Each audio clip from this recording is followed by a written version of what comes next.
Alright, what is up everybody? We are back with another edition of Everyday Hoops.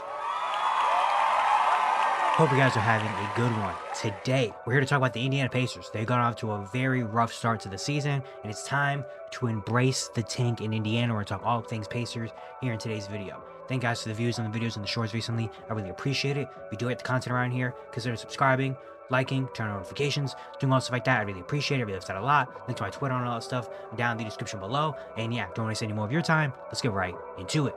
So we're talking about the Indiana Pacers today. It's time to embrace the tank in Indiana. They've gone off to a 1-10 start to the season. Things have not gone really according to plan. We flash back to Game 7 last year, where Tyrese Haliburton tears his Achilles. They lose in that game to the Oklahoma State Thunder in the NBA Finals. And there's a big question on how the Pacers are going to look this year. They end up also losing Miles Turner in free agency, 2 starters on a championship team. But if you watched all of my videos from the offseason and me predicting things and stuff, I still was a believer in this Indiana Pacer team. I still believe that this Pacer team could be solid. I believed in guys like Pascal Siakam, Andrew Nembhard taking a good jump. I still believed in the way this team plays. They play team basketball. They play with a lot of pace. They have really capable players. And I still thought, especially in a weaker Eastern Conference, this Pacer team was still a playoff team, in my opinion. I think I had them like 6th in the East or something still, being like a 45-ish win team. I just believed in them a lot. And that ship has quickly sailed so far this year. 1-10 start to the year. They're tied with Brooklyn and Washington for the worst records in the NBA. And things have just not gone according to plan for them. They've had dealt with so many different things. Look at them numbers statistically real quick. I always like going into the numbers to start. Right now, they have the 29th rated offense, the 23rd rated defense, and are 27th in net rating. Their offense has been not good at all. And it makes a lot of sense. I mean, they're like having to put so many different lineups out there on the court, having to make so many things happen, not having your engine in Tyrese Haliburton that really makes everything happen around there. Like, he is setting the tempo. He's getting everybody involved. He's making so many actions happen. And combine that with the fact that you have to every game feels like there's a new lineup out there on the court that we haven't seen together yet, and they're trying to figure that out. You could tell see why this offense is really struggling. Right now they're 27th in points per game. They're 27th in field goals made, but their first in field goal attempts, they're getting up shots. They're still trying to play the Indiana Pacer way. They're getting up a lot of shots. They're getting a lot of possessions and pass and all that stuff is good. It's just shots aren't going in. Right now they're 30th in field goal percentage. They're shooting 40% from the field as a team. So they're getting up the most shots, and they're not making them at all. 3-point shooting, they're 24th in 3-pointers made. They're 12th in 3-point attempts, 29th in 3-point percentage. They're shooting under 30% from 3. So just their shooting has been horrible. They're 28th in assists per game. They're 30th in effective field goal percentage, 30th in true shooting percentage. So they're the worst shooting team in the NBA right now. And getting up a lot of shots, and they're not making them. They're 23rd in fast break points, 21st in points in the paint. 28th in steals. They don't turn the ball over a lot, and they're rebounding pretty solidly as well. So there's that. But offensively, there's nothing really working out for that team. And you look at the defensive end, it's kind of the same. Defensively, they're either everything is about average to below average. They're 20th in opponent field goals made, 19th in opponent field goal attempts, not great there. 3-point shooting, they're decent, but they give up a lot of free throws too. They're 20th in opponent free throws made, 30th in opponent free throw attempts. So they give up the most free throws but in the league. So they're letting teams get easy opportunities on them. 28th in opponent rebounds per game. 30th in opponent defensive rebounds per game, which makes sense because they're missing a lot of shots. That means there's a lot of opportunity for defensive rebounds, and teams are getting them. 27th in opponent points per game. They're giving up almost 122 points a game. They're 24th in opponent points in the paint. Even looking deep into the play type numbers, they're 6th in transition possessions. So they get a lot of transition possessions, but they're 28th in transition points per possession. So in transition, they're getting a lot of opportunities, but they're not making them. They're also 30th in cut points per possession, 30th in spotted points per possession. Basically, everything they have is just kind of below average right now. And yeah, I mean, last night they gave 152 points to the Utah Jazz.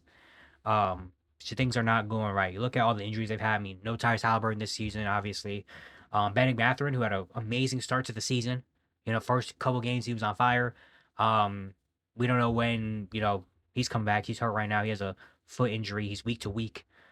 Apparently, he's only played in 2 games this year. Adrian Nembhard, who everyone was expecting to have an MIP type of season, has only played 4. He just came back. He's only played in 4 games this year. Obi Toppin has only played in 3 games this year, and he's undergone surgery foot surgery. He'll miss 3 months, so he probably won't be coming back till February. But at that point, the Pacers might already be out of it. TJ McConnell just played his first game yesterday. Quentin Jackson, even who was a little bit of a bright spot, has only played in 5 games. He's hurt right now. Like, they've had so many different injuries and so many different players. They've already had 20 players play a game for them. 20. And we're still in November. They've already had 20 players suit up for this team. Like, Cody Martin and Monte Morris just got signed. Mac McClung had to get signed and play a couple games for this team. Jeremiah Robinson-Earl's on a 10-day contract and starting for this team. Like, it's been a lot. It's been a lot, man. Really, it's just been like Pascal and Aaron Nesmith out there. And Pascal's been doing his thing. Aaron Nesmith is, trying, but it's just really tough. Again, when you're putting out so many different players, so many different lineups out there on the court, it's just really tough to, make things happen and be a consistent team, and be able to win every night when you're having to implement all these guys that weren't even on their team in training camp. Now they're coming in on 10-day contracts, having to play like actual 15 to 20 minutes per game, and guys that weren't expected to, like Joyce Walker probably wasn't expecting this much opportunity. Ben Shepherd's like a starter on this team. He probably wasn't expecting that. Aaron Nesmith is the number 2 option. That's not supposed to happen. So like all these guys that weren't ready to kind of be as focal on the offensive end as they are right now are kind of, struggling, trying to figure out things on their own. And it's just really, really tough, for this team. And looking at this team, it's time to embrace the tank. It's time to embrace the tank in Indiana. And, let's go get that top pick. I mean, again, 1-10 start. They're battling right now with the Nets and Wizards, trying to climb out as the bottom seed of the Eastern Conference. Things just aren't looking great. The injury bug has just punched them hard in the face. And I think it's time for Indiana to kind of embrace the tank.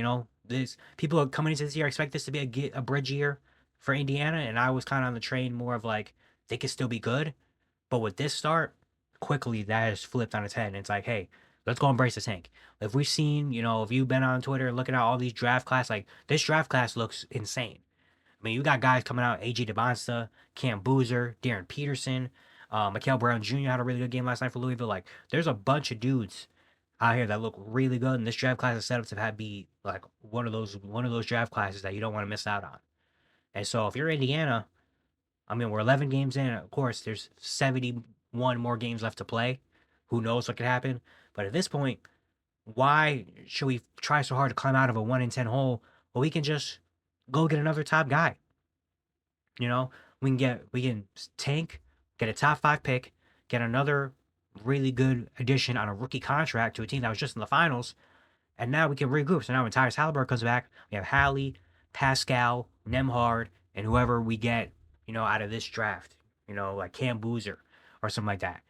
And now all we really need to do is find a center, and we look like we can come back and make another great run in the Eastern Conference again in 2027. So, like, at this point, Indiana, it's time to embrace the tank. It's time to go all out, You thank the gods that you were able to get your pick back from New Orleans, and finesse them to get your own first-round pick back. Because if they didn't have our own first-round pick this year, things could have got very bad. This could have been a horrible situation. But now that you have your own first-round pick back, and right now you're 1-10, and, you have so many other guys, like Jerace Walker and Ben Shepherd, and Taylor Peter even has been a rotational player for them that's been solid. Ray J. Dennis is playing a lot of minutes. Isaiah Jackson's getting his confidence. Or Quentin Jackson is getting his confidence. Like, you have so many guys that are young that maybe this could be a year where you build up some of those guys' confidence. So then when we come back to 2027 and we're ready to kind of compete again, these guys like Taylor Peter, and Isaiah Jackson and Ben Shepherd, and these guys are ready to go out there and help you compete for a championship. So there's a silver lining in all of this is that, again, you can get a top pick, you get some of these young guys some more opportunity, and grow some confidence out there. But yeah, I mean, I won't be surprised if you see. I mean, Pascal's already missed the game. Won't be surprised if maybe you see Pascal kind of be in and out of the lineup. Once we get to more December, January to see. I mean, I wouldn't rush anybody back at this point. Like Obi Toppin, you're gonna miss 3 months. Hey, you can sit out as long as you can. Ben Mathurin. I know Ben Mathurin probably wants to play because it's a contract year for Ben Mathurin, and I think they probably would want to see him out there hooping. But hey, Andrew Nembhard, if your shoulder's still messed up, hey man, don't gotta force it. Aaron Nesmith, if you want to sit out once in a while, you can. TJ McConnell, you don't have to force it. Like at this point, I wouldn't really try to force any of these guys to come out and have to, go insane. Like at this point, I kind of should be like, hey guys, if you're not fully feeling 100% healthy, don't force yourself. We got, we know what's going on here. We see how bad of a start we have to the season. Like if this keeps going and we get to like December and they're like what 3-15 or something like that, hey, let's just embrace the tank, man. Embrace the tank. Go for it. Why not? It's just the smart decision right now to make. And I'm sure a lot of teams are going to be doing that eventually soon as well, along with Indiana. But Indiana, this is like the first team I feel like that, besides like Brooklyn and Washington. Brooklyn, Washington, we knew were like, they're not going to be good. We come into the season, they were projected to be top, the bottom of the league. But the Pacers are the first like team that was like kind of up in the air that we're finally seeing commit. Like, okay, they should be tanking. They're the first team that should be like trying to tank and all that stuff. If you think about maybe trades and stuff, I don't really see it because again, this is such a different situation. Where they're only like this because they had so many injuries. Like they're a team that's trying to compete. So I don't see a real big like fire sale. Like they're gonna trade Pascal and trade Aaron Nesmith and restart. Like no, They're not doing that. They're just taking an off year, just having an off year. Taking a year to kind of sit back and watch things happen around them. So then we come back in 2027 and we're even better than before. So that's what I'm waiting for right now for Indiana. And we'll see what happens, man. We'll see what happens the rest of the year. We'll see what happens at the NBA draft lottery. Let's see what happens if they get a top pick, and that could really change like things for the Pacers' future. If they have another guy that potentially can bloom into being an all-star level player, now you have 3 all-stars on your team. Like, and Indiana looks really, really nice in the Eastern Conference. So, we'll see what happens. But yeah, it's going to be it today. I hope you guys enjoyed. Once again, if you do like the content around here, consider subscribing, liking, turn on notifications, doing all stuff like that. I'd really appreciate it. It really upset a lot. And yeah, I'll see you guys tomorrow.